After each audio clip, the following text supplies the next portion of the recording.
The massive alien ship hung against the inky blackness of space like a predatory metal whale, its sleek contours catching the distant starlight.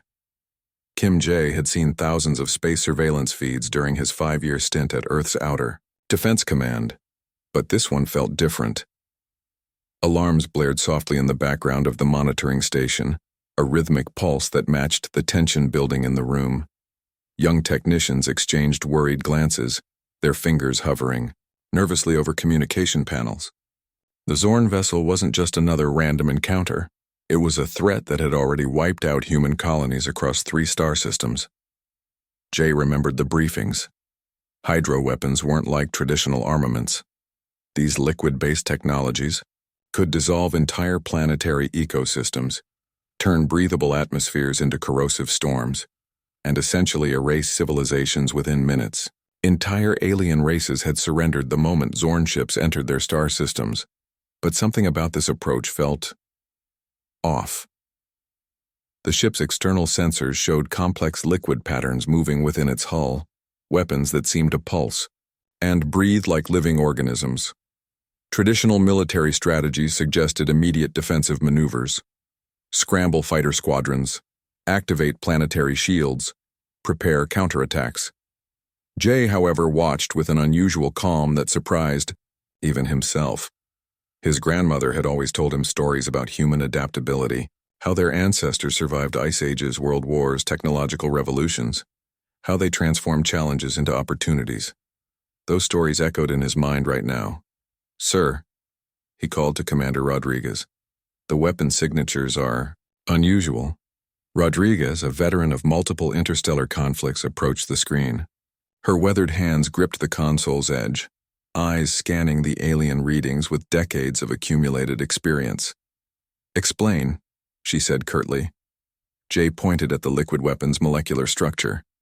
Something wasn't following standard xenobiological weapon protocols. The molecular bonds, the internal energy distributions, they seemed almost engineered for something other than pure destruction. Outside the monitoring station's reinforced windows, the alien ship continued its silent approach. No communication attempts, no traditional weapon locks, just a steady, calculated movement that felt more like a chess piece being positioned than an actual attack. Humanity had faced extinction-level threats before. They'd survived solar flares, asteroid impacts, global pandemics. This felt like another challenge waiting to be understood, not just confronted. The room held its collective breath. Somewhere in the complex network of Earth's defense systems, multiple scenarios were being calculated. Diplomatic protocols, military responses, potential negotiation strategies, survival algorithms running at quantum speeds. But here, in this moment, it was just humans, imperfect, curious, slightly chaotic, watching an unknown threat approach. Jay noticed his hands weren't shaking, his breath was steady. Something told him this encounter would be different. The alien ship moved closer. Silence filled the monitoring station. First contact was about to begin, and humanity would, as always, find its own unique way of responding. The research lab hummed, with a quiet intensity that only comes from moments of potential breakthrough. Park Yuna stood near the containment chamber, her protective gear slightly askew, eyes fixed on the strange liquid that had breached their ship's hull moments earlier. Most scientists would have followed strict quarantine protocols. Seal the sample, run initial scans, prepare defensive countermeasures. But Yuna wasn't most scientists. Her hands moved with a practiced grace, fingers dancing across holographic interfaces. The liquid, if you could call it that, seemed to shimmer differently under each spectrum of light. It wasn't just a weapon, it was something more complex, more alive. Outside the lab's reinforced windows, Earth continued its daily rhythm. People walked streets, worked jobs, lived their lives, completely unaware that a potentially civilization-ending substance was being examined just meters away from them. "This isn't making sense," Yuna muttered to herself, adjusting the molecular scanner. The liquid had properties that defied conventional understanding. Its molecular structure seemed to shift and adapt, almost like it was thinking. But weapons don't think, they destroy. Her research partner, Dr. Kim, approached cautiously. Any initial findings? Yuna's eyes sparkled with that unique mix of scientific curiosity and something else, a hint of excitement that researchers get when they're on the verge of something extraordinary. It's not just a weapon, she said, her voice carrying a mix of wonder and professional detachment. It's more like a complex biological solution. The lab technicians exchanged glances. Biological solutions weren't typically dropped from alien warships intent on destruction. What happened next would become a moment discussed in scientific circles for generations. Yuna did something that would have gotten her immediately removed from any standard research facility. She took a small, carefully measured sample and, before anyone could stop her, brought it close to her face. The room went silent. Dr. Kim's hand was halfway to stopping her, frozen in mid-motion. The liquid seemed to pause, if something without a consciousness could pause. Then, in a moment that would later be described as both incredibly brave and monumentally stupid, Yuna took the tiniest of samples and touched it to her tongue. The reaction was instantaneous, but not the one anyone expected. No burning, no dissolving, no immediate medical emergency. Instead, Yuna's eyes widened. Not in pain, but in pure, unadulterated scientific curiosity. It tastes interesting, she said, her professional demeanor momentarily replaced by genuine human surprise. The liquid that was supposed to be a weapon of mass destruction apparently tasted something like a complex energy drink with hints of mineral water and something entirely alien. Outside, the alien ship continued its silent approach. Inside the lab, humanity was about to rewrite everything known about first contact, weapon technology, and the very nature of interstellar threats. Dr. Kim finally found his voice. "Are you insane?" Yuna just smiled. The kind of smile that says scientific discovery just became something much more interesting than anyone could have predicted. The liquid weapon sat in its containment chamber, seemingly waiting. Humanity's response was going to be anything but conventional, and it all started with a single, unexpected taste. The conference room buzzed with an energy that felt more like a sports bar during a championship match than a serious scientific briefing. Commander Lee Sung sat at the head of the table, his weathered hands folded carefully, watching Dr. Choi Hee prepare her presentation. Nobody expected what was coming. Massive holographic displays flickered to life, showing molecular structures that looked more like abstract art than scientific data. The room was packed. Military strategists, biochemists, diplomatic corps, and senior government officials, all waiting with a mixture of anxiety and anticipation. Dr. Choi cleared her throat. The kind of throat clearing that suggests something big is about to be revealed.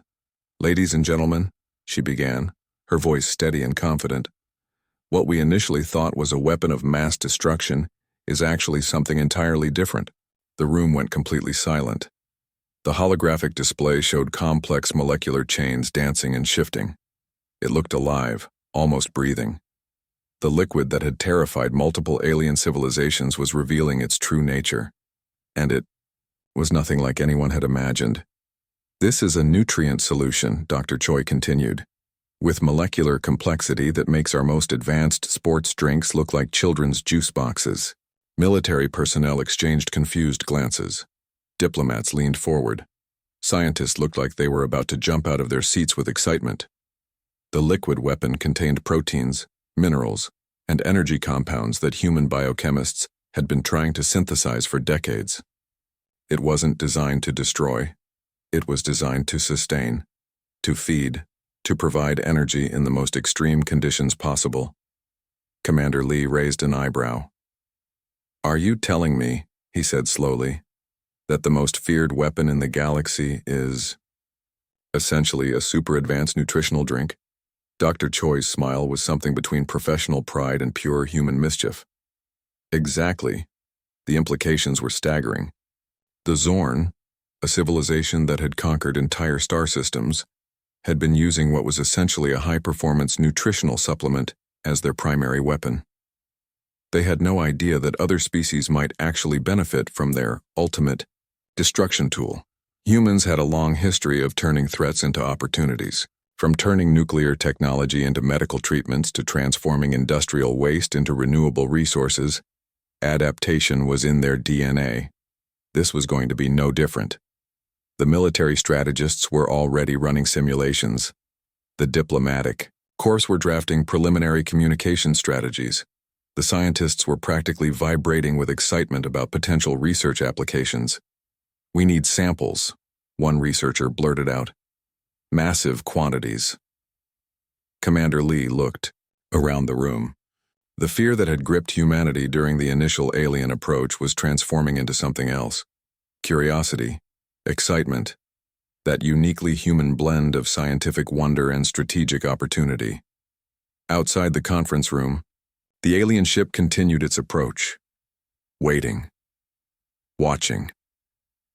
Unaware that the weapon they thought would bring humanity to its knees was about to become something entirely different.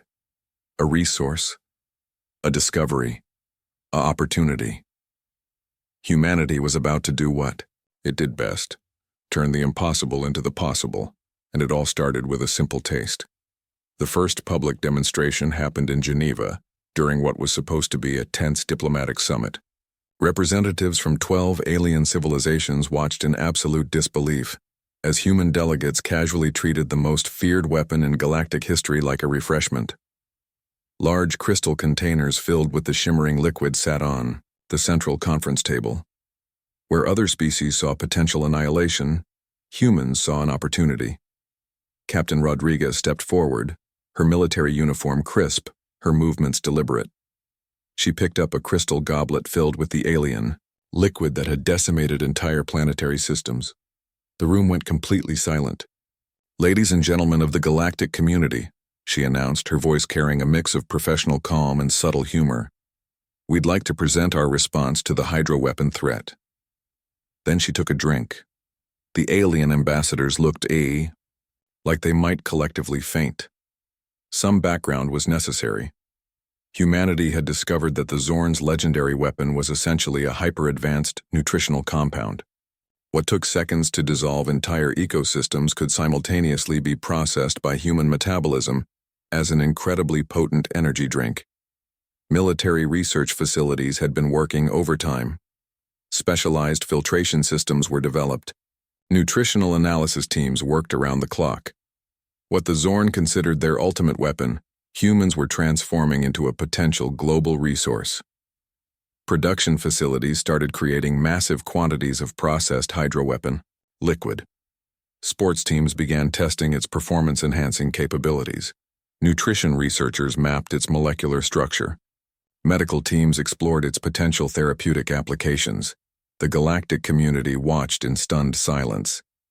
Alien civilizations that had surrendered the moment Zorn ships entered their star systems now watched humans not just survive, but completely reframe the entire concept of technological threat. During the Geneva summit, 3 more diplomatic representatives, after seeing Captain Rodriguez suffer no ill effects, tentatively tried the liquid. Their reactions ranged from shock to reluctant curiosity. "It's actually quite pleasant," mumbled the Centauri representative, looking slightly embarrassed. Humanity's response wasn't just about survival.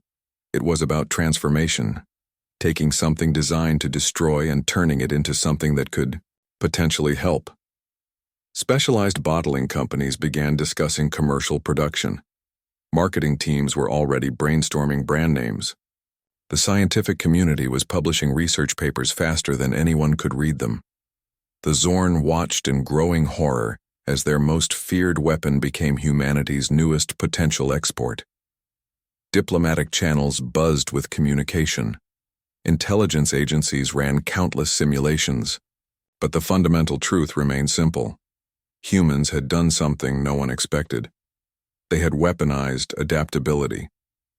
The shimmering liquid sat in its crystal container, a testament to humanity's unique ability to look at a potential extinction level threat and see an opportunity for growth. Outside the conference hall, the alien ship continued its approach, waiting, watching, completely unaware that its ultimate weapon was about to become humanity's newest breakthrough, and possibly its next big commercial product.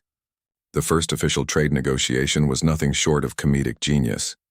A massive holographic conference connected Earth's diplomatic team with the Zorn High Command.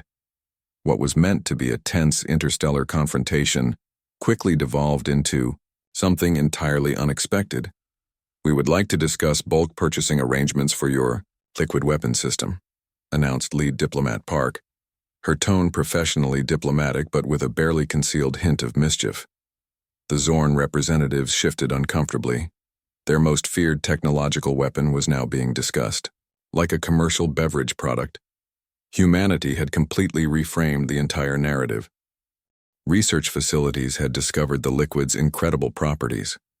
It wasn't just a nutritional supplement, it was a revolutionary energy source. Sports teams were breaking world records. Medical researchers found potential treatments for previously incurable metabolic disorders. Military fitness programs showed unprecedented performance improvements. The Zorn watched in growing horror as humans transformed their ultimate weapon of destruction into a global health and performance enhancement resource.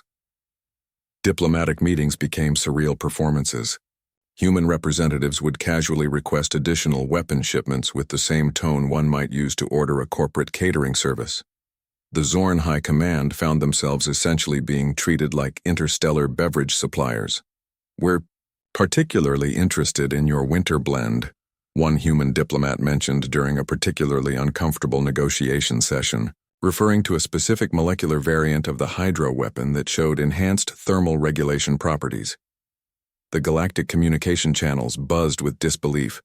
Entire alien civilizations that had cowered before the Zorn now watched humans not just survive, but completely humiliate the most feared military force in the known universe. It wasn't about military might or technological superiority. It was about perspective. Humans had a unique ability to look at a potential threat and see an opportunity. Bottling companies began designing specialized containers. Marketing teams developed branding strategies. The liquid that was supposed to dissolve planetary ecosystems was now being marketed as a premium performance drink. Zorn Extreme, Fuel Your Potential, became a global marketing campaign that simultaneously mocked and celebrated the entire encounter. The Zorn High Command found themselves in an unprecedented situation. Their ultimate weapon had been completely neutralized, not through military force but through human creativity and an absolutely absurd approach to problem solving. During one particularly memorable diplomatic session, a human representative pulled out a chilled container of processed hydroweapon liquid and took a casual sip during negotiations. The Zorn representatives looked like they might collectively suffer a diplomatic breakdown. Humanity had done what no civilization had ever accomplished. They had turned fear into opportunity, destruction into potential, and a weapon of mass extinction into a global consumer product. The universe learned a fundamental lesson. Never underestimate a species willing to transform your most destructive technology into a refreshing beverage. As the first commercial shipments of Zorn Extreme hit global markets, the alien ship that had once represented absolute terror now symbolized something entirely different. A reminder that humanity's greatest weapon was never technology, it was imagination,